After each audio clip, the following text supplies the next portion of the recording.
malam ini pun sampean terima dengan hati, jangan dengan akal. Dengan akal pasti Anda tidak akan bisa menerima.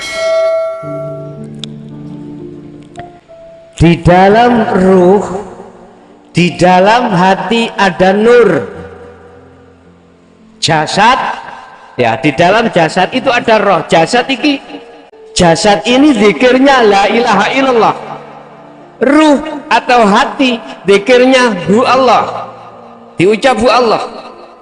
Di dalam ruh itu ada nur, cahaya. Untuk bisa memunculkan rasa itu lewat nur, cahaya. Nah, nur ini dihasilkan dari ilmu, ajaran-ajaran yang mengesahkan Allah sehingga Anda faham, kemudian praktek zikir. Disitulah nanti nur dengan sendiri akan muncul. Nur iki maksudnya adalah cahaya makrifat Allah. Tutu Mbak Nur lo ya. Nur itu cahaya. Jadi cahaya ini akan ditaruh Allah di dalam hatimu kalau hatimu berzikir. Lah zikir yang kami maksud adalah syu'arul basyirah. Gusti Allah iki ono ketemu rasa iki kok bagaimana? Kudu diterangi hatimu iku. Allah akan meletakkan cahaya di dalam jagat hatimu itu karena Anda itu berzikir. Yang maksud dan tujuannya zikir, hatimu nuju nang Allah. Bisanya nuju nang Allah di makom musyahadah, tidak lain dan tiada bukan Anda harus selalu melantungkan zikir syu'arul basyirah atau rasa. Diem, orang ucap tapi merasakan. Rasa itu iman. Iman itu percaya kalau hidup itu wujudnya Allah di segala hal apapun adanya. Anda lewat zikir rasa, zikir iman, merasakan bahwasanya mengimani bahwasanya wujudnya Allah itu adalah hidup, yang hidup itu bukan sifat, bukan nama, tapi hidup itu yang tidak bisa kau gambarkan dengan sesuatu apapun, itu wujudullah. Lah hatimu dipaksa untuk iman di dalam semua lini apapun, di situ yang tampak, yang nyata wujudnya Allah. Oke, ketika belum di ainul basyirah Anda hanya bisa mengimani saja, dipaksa untuk beriman, itulah Allah. Jadi wis tidak menyebut apapun. Jadi hati sampai diem, tapi hatimu kudu rasane kudu berjalan, imannya kudu melaku. Dikatakan iman yang melaku tatkala hatimu itu sudah tidak melihat, tidak percaya atas makhluknya yang berperang, atas makhluknya yang mendengarkan, atas makhluknya yang melihat, atas makhluknya yang berucap, atas makhluknya yang berafal, bergerak dan lain sebagainya. Itu caranya. Jadi untuk menghilangkan yakfur bitahud, membersihkan kotoran hati dengan syu'arul basyirah, dengan dzikir sirul asrar, praktek lewat syu'arul basyirah. Ini pintu pertama, rasa atau iman. Contoh, sampean Bu ning pawon biasa lek uleg-uleg ta Bu, masak mususi beras, ngirisi brambang, daripada jenengan iki ngomong ngalor ngidul gak karuan, mending Anda hatimu gunakno dzikir sirul asrar lewat syu'arul basyirah. Ngene, anti sampean sadar yen terjadinya af'al ini, pekerjaan, gerakan, hati sampean harus ngerasakan iman Di situ yang berperan Allah. Ojo wedi gendeng gak? Walaupun nantinya akan jadi orang gendeng. Sing ngelokne iku sing njaba, bukan sampean. Nek sampean iku penak wanteng, enak. Di situ nanti manakala diterjadikan seperti terjadine Siti Zulaikha melihat gantengnya Nabi Yusuf, jadi sampai ngirisi brambang sampai entek sampai ngenei tri gak kroso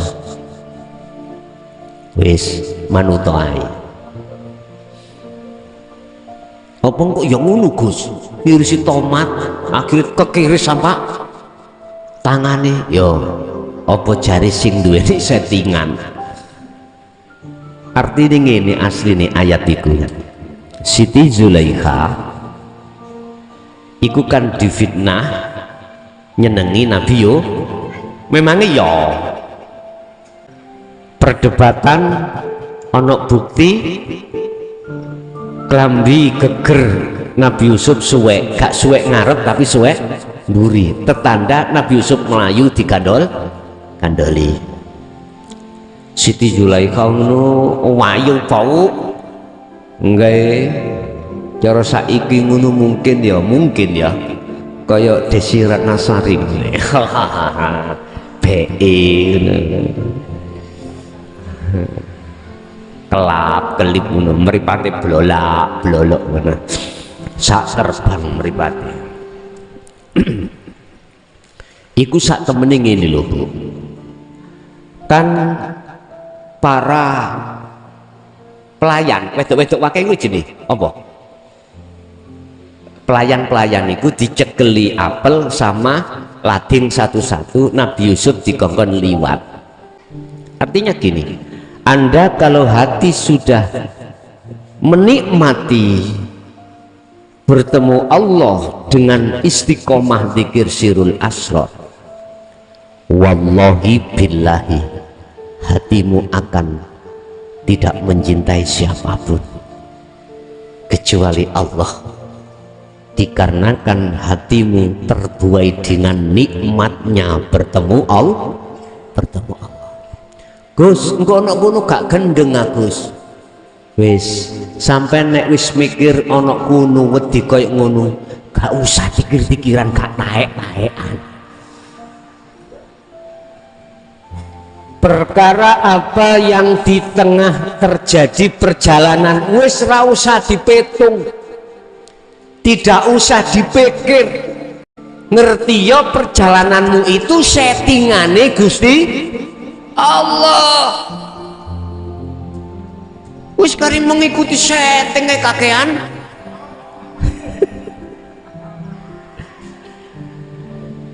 Cetha nggih, bahlah wong liya ngarani jenengan iki orang majnun, orang gak waras, kentekan pil, sesat. Wis biarin.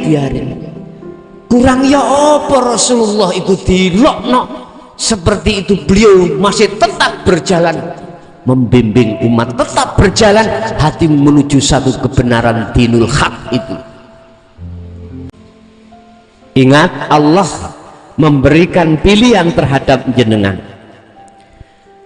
Dunya saisine dadi inten mutiara yang paling berharga, yang paling mahal, ditukno nang sampean, ambek ditui tentang Allah. Akhirat iki milih di terserah jenengan. Sampai Allah dawuh ini, orang yang tidak beruntung adalah orang yang menjual belikan akhirat ditukar dengan dunia. Kalau ngomong bahasa ilmu Pak, kita menolak dan membatalkan ilmu hakikat, kita mengesahkan ilmu syariah. Laksana seperti itu. Rasulullah memberikan satu ajaran atau pitutur, dunyane yo gawin, akhirate yo oleh. Man arada dunya fa'alihi bi ilmin wa man aradal akhirah fa alaihi bi ilmi fid dunya hasanah wa fil akhirati hasanah. Tapi manakala Anda berprinsip gak laliyo daunya urusan daunya tak kain, terus akhirnya jenengan keluar dari zona syariat, keluar dari zona duniawiyah, anak bojo penggawean dunya brono sampai tinggalkan. Sing penting antiku dzikir lewat syirul asr lucu fana utikri beres terus. Urusan ngelokno wong liya ngelokno aku gak sembayang bah, urusan wong liya ngelokno aku sombong bah, urusan wong liya ngelokno aku bah. Lah piye Pak ditaruh Cak Sam teng pundi? Ya kau widek ae. Ambek sikile dulinan bludukan ngeten iki. Ditakoki gak jawab, diundangi tahlilan ya ora teko. Akhirnya takok bojone, bojomu mulai kapan kaya ngono iku? Embo gara-gara ngadeng jaya baru Pak, sakniki gak tambah bener, tambah ndeleyeng. Kula ditinggal gak tahu dingoni, nafkah batin nafkah lahir mboten nate, anake dijarno. Pun setahun niki kula dijarno gledak nganggur suwe kula. Kula nggih manungsa, nggih butuh ngoten kuwi. Ngene iki aja salahno nek aku arepe selingkuh. Ternyata dicucuk betik tenan. Dus.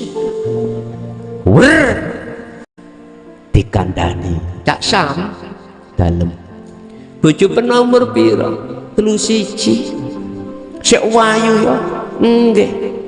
Katut wong. Ning ati langsung muncul berontak-berontak. Tabata Wilio. Berarti gak cocok. Nggih? Gak cocok. Masalahnya mang wis ditinggal. Nek jawab ngene cocok. Alhamdulillah. Aku gak abot-abot nggawa beban. Didelek. Enteng. Lah ngeten nggih? Nggih. Bagaimana mensikapi seseorang yang ngambil keputusan seperti itu? Kula niku dielingno Gusti Allah. Son ojo kakek codot. Ngono kuwi yo gak salah munggo nang aku. Munggo hakikat iku yo gak apa-apa. Krono hakikat iku hanya menyentuh substansine ning roh utawa ati. Tapi tetep munggo syariat nguniku ya bermasalah, wujude bermasalah, akhirnya gawe guneme wong wis mau macem-macem. Cak Sam dalem sampean gak apa-apa nggih ditinggalno anak bojo donya brana. Kula malah alhamdulillah. Bener wis ngoten niku. Bener. Tapi nek jawab sing kaya ngarep mang berarti jalurmu gak ono kono. Aja dipaksa jalur kono. Jalurmu berarti fid dunya hasanah wa fil akhirati hasanah. Paham nggih maksud kula? Oke, tak lanjut. Kalau syu'arul basyirah itu tetap kau kumandangkan. Nanti menuju pintu yang kedua Allah memindahkan ruh panjenengan di ainul basyirah. Apa ainul basyirah itu? Bertemunya ruh terhadap Allah. Allah akan memapak. Apa ya memapak rek? Jemput lak maring nang omahe.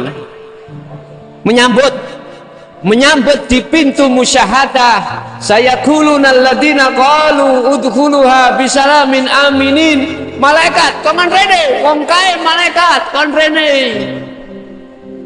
Akhire mlebu. Jenengan dirangkul. Jenengan di pokoknya apa ya, wong klimak iku lah wis lepas sembarang kali lho Pak ya, kelambi wis gak ono, katok njero wis gak ono, lah wego ngene iki umpama tak ibaratnya seperti itu.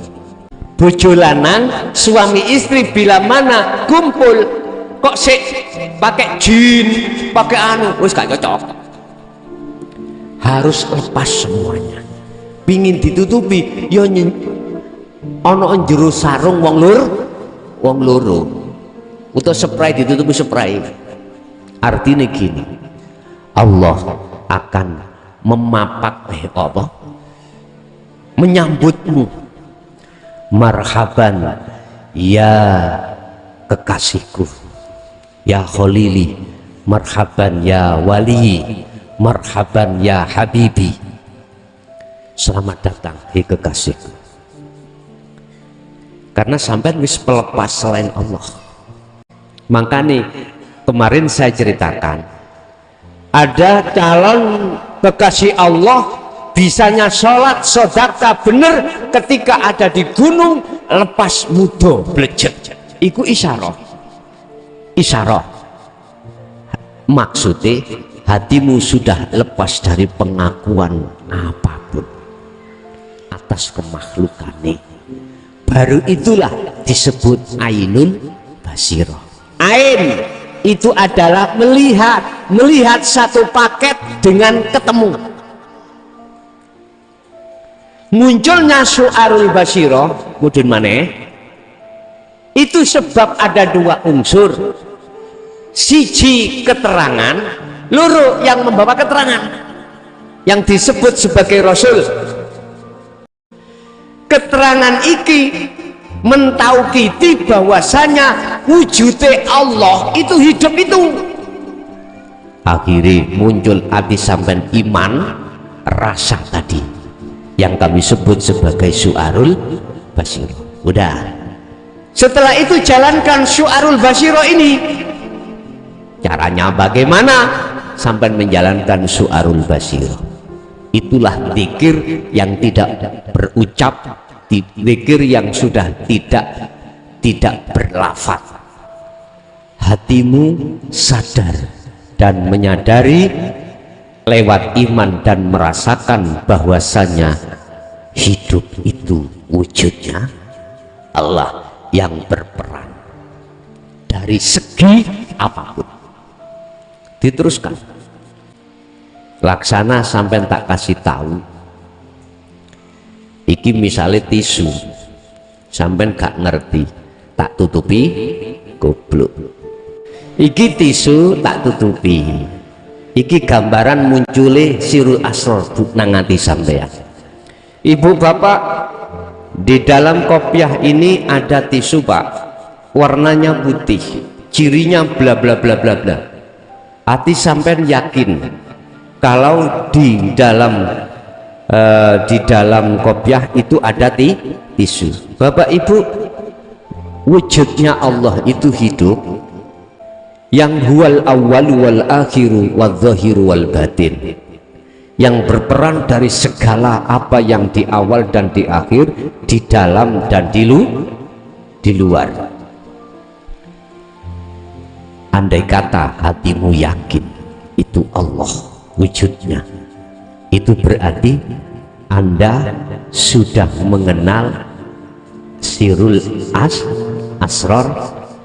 Pertama disebut syu'arul basirah. Yes. Jangan berhenti di sini.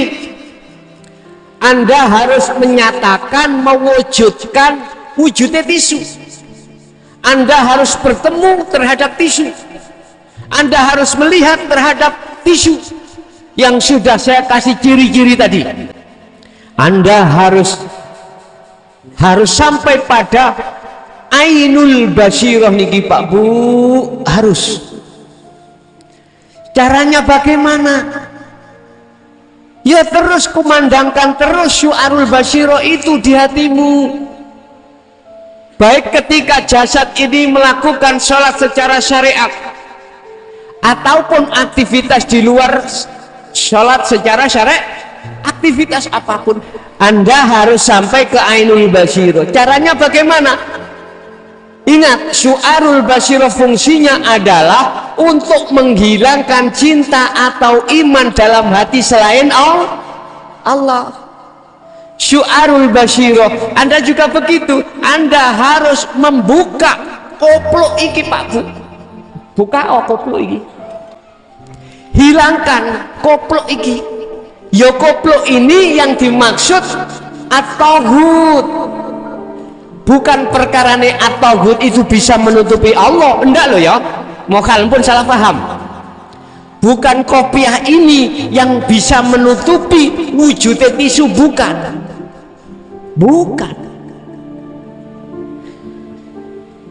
Bapak Ibu, secara akal memang koyo sing nutupi tisu itu adalah kopiah koplo. Memang secara akal tauhid itu bisa menutupi Allah di dalam mata hatimu. Akhirnya mata hati yang disebut imanul haq gelap. Sebenarnya bukan. Adanya tauhid itulah yang menjadikan jagate atimu itu gelap. Kue melek tapi gak ketok, sebabnya kue ono nggo ruangan lampune gak murup. Ayo gak percaya mlebu kamar engko lampune patenono, kue ora bakal melek mecicilo walaupun matamu iku melek sak terbang, tetap nggak bisa melihat apapun di depanmu karena cahaya makrifat tidak didatangkan.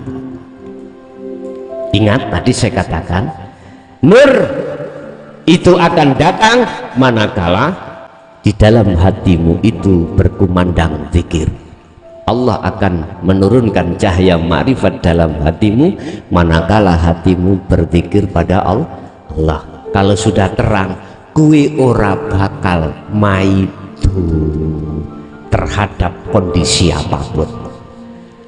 Hatimu tidak akan pernah menelongso dengan keadaan apapun. Ada uang buat bayar, buat makan, tidak ada uang, yo gak protes. Karena apa? Karena hatimu sibuk melihat Allah. Bagaimana caranya sampai membuka hijab itu? Ya dengan syu'arul basiro terus sampai genahno. Nanti Allah sendiri yang akan meletakkan, menarik roh itu dari syu'arul basiro menuju ainul basiro. Kalau sudah di ainul basiro, inilah yang disebut roh sudah bertemu Allah. Syaratnya bertemu Allah, perkara selain Allah dalam hatimu sudah tidak ada, termasuk aran roh yang menghadap. La ibsorun wa mubsorun wa basorun. Nama yang melihat dan nama yang dilihat dan mata untuk melihat itu sudah tidak ada. Kopiah iki dibuka utawa dielih, dibuang. Akal ngomong, oh iya iku wujude tisu. Mpun berhenti di sini. Tadi mengapa dikatakan la ibsorun wa mubsorun? Yang melihat dan yang dilihat tidak ada,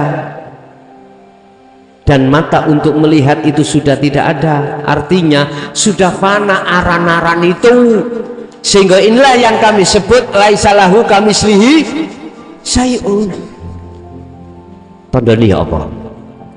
Atimu iku damai, tentrem, wis gak ono nikmat, nek gak nikmat sing koyok ngono kuwi. Kedua, hatimu sudah tidak ada pengakuan dirimu. Umpama diakokno iku akune Allah. Ngeten niki Pak. Kondisi yang seperti ini Bapak, Ibu,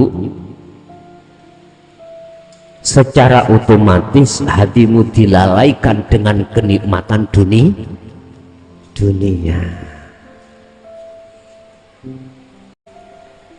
Itu cara untuk kita menuju ainul basirah. Kalau sudah ainul basirah Bapak Ibu, maka di situ sak klik sak jangkah ke hakul basirah. Allah menaruh di situ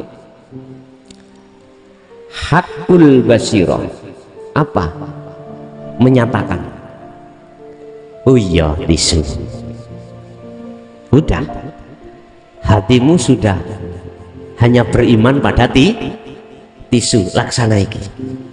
Kok kira hatimu iku onde-onde, oh iki jemblem, oh ini ute-ute, oh ini nggak bisa Pak Bu.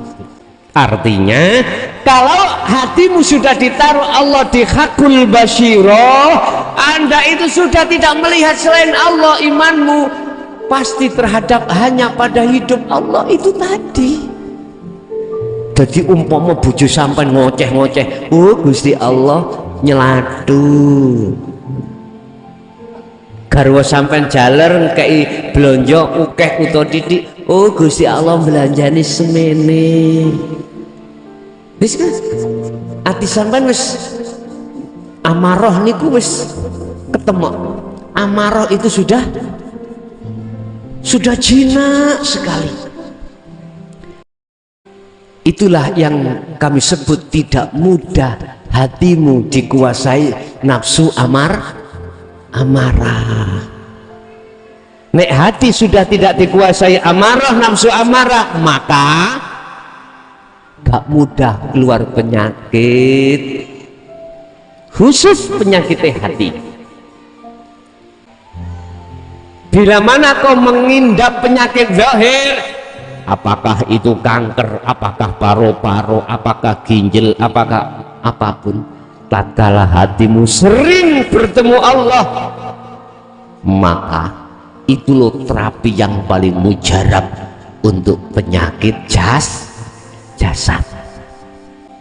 Gak usah bingung jenengan sing duwe lara kanker, lara apa wae, wis gak usah bingung, terapi yo dengan berzikir pada Allah.